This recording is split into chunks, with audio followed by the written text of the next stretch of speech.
ॐ नमस्तुनन्ताय सहस्रमूर्ते सहस्रपादाय शिरोर्बाहवे सहस्रनाम्ने पुरुषाय शाश्वते सहस्रकोटिधारिणे नमः।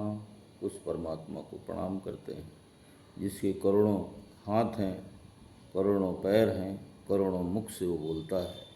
अर्थात जिस तरह से सागर लहराता हुआ दिखता है, ऐसे ही अनंत वो परमात्मा की तरंग सागर जो संपूर्ण ब्रह्मांड में विद्यमान है, वही पराशक्ति का स्वामी है। पृथ्वी, आकाश और पाताल तीनों लोकों में वो समाया हुआ है।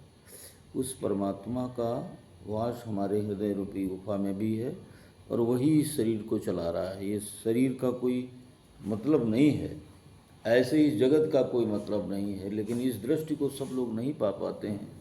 यम ब्रह्मा वरुणेन्द्र रुद्र मरुता है स्तुनवंत दिव्य स्तोई, सभी उसकी वंदना करते हैं, प्रार्थना करते हैं।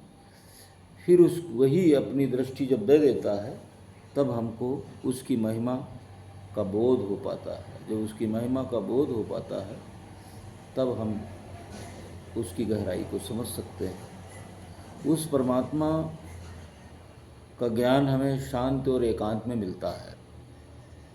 बचपन से हम हिमालय जाते रहे हैं और कोई अदृश्य सत्ताएं, बहुत सारी ऋषि मुनि और देवता जो कनेक्टेड रहते हैं और वो बोध कराते रहते हैं, इसलिए बचपन से ही हिमालय जाते रहते हैं। गंगोत्री के ऊपर नंदनवन तपोवन ज़्यादा जाते थे, फिर तुंगनाथ और भी तमाम स्थानों पर जाते रहे, बद्रीनाथ, वसुधारा, सतोपंथ, हिमाचल के तमाम देवी देवताओं के तीर्थ पर्वतों के दर्शन करते रहे।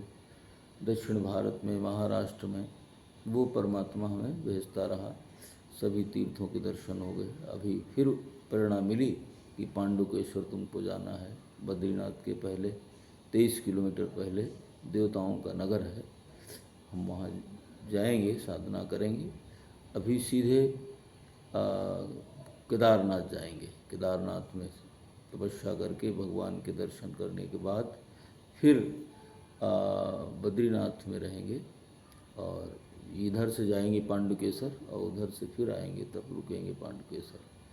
तो ये कोई परमात्मा की कोई विशेष प्रेरणा है जो हमने कहा कि आप सब लोगों के कल्याण के लिए भी प्रार्थना करेंगे। तो ये माँ गायत्री, माँ दुर्गा और सभी देवताओं की कृपा से अभी कुछ ही देर में हम प्रस्थान करेंगे।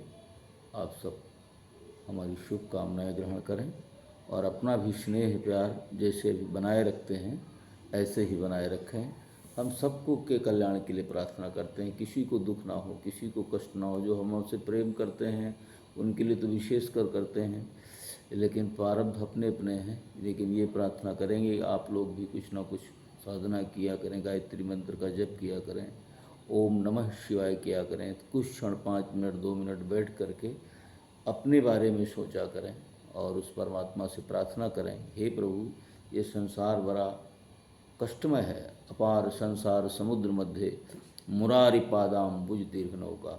जैसे सागर में हमारी नाव चलती है, ऐसे ही इस संसार सागर में मेरी जीवन की नाव चल रही है। सागर में बड़े बड़े ऑक्टोपस और तमाम तरह के जीव जंतु होते हैं, यदि तैराक सावधान ना हो तो वो उसको खा जाएंगे, मार डालेंगे। ऐसे ही संसार में बहुत सारे हिंसक तरह के प्राणी हैं, क्रोधी हैं, कामी हैं, स्वार्थी हैं, लंपट हैं, धोखेबाज हैं।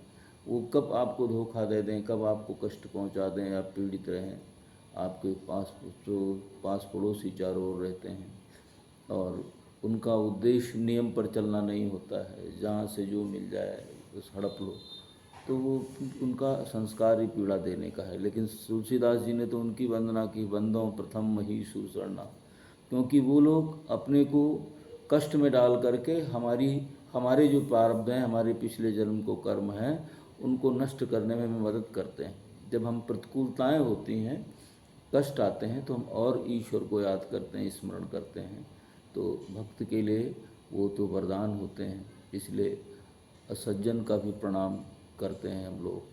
तो हे प्रभु सबको सद्बुद्धि दो, ज्ञान दो, हमारी यात्रा हिमालय की मंगलमय पूर्ण। आप सबको प्रणाम। बहुत बहुत शुभकामनाएं। ओम नमः शिवाय। जय गुरुदेव।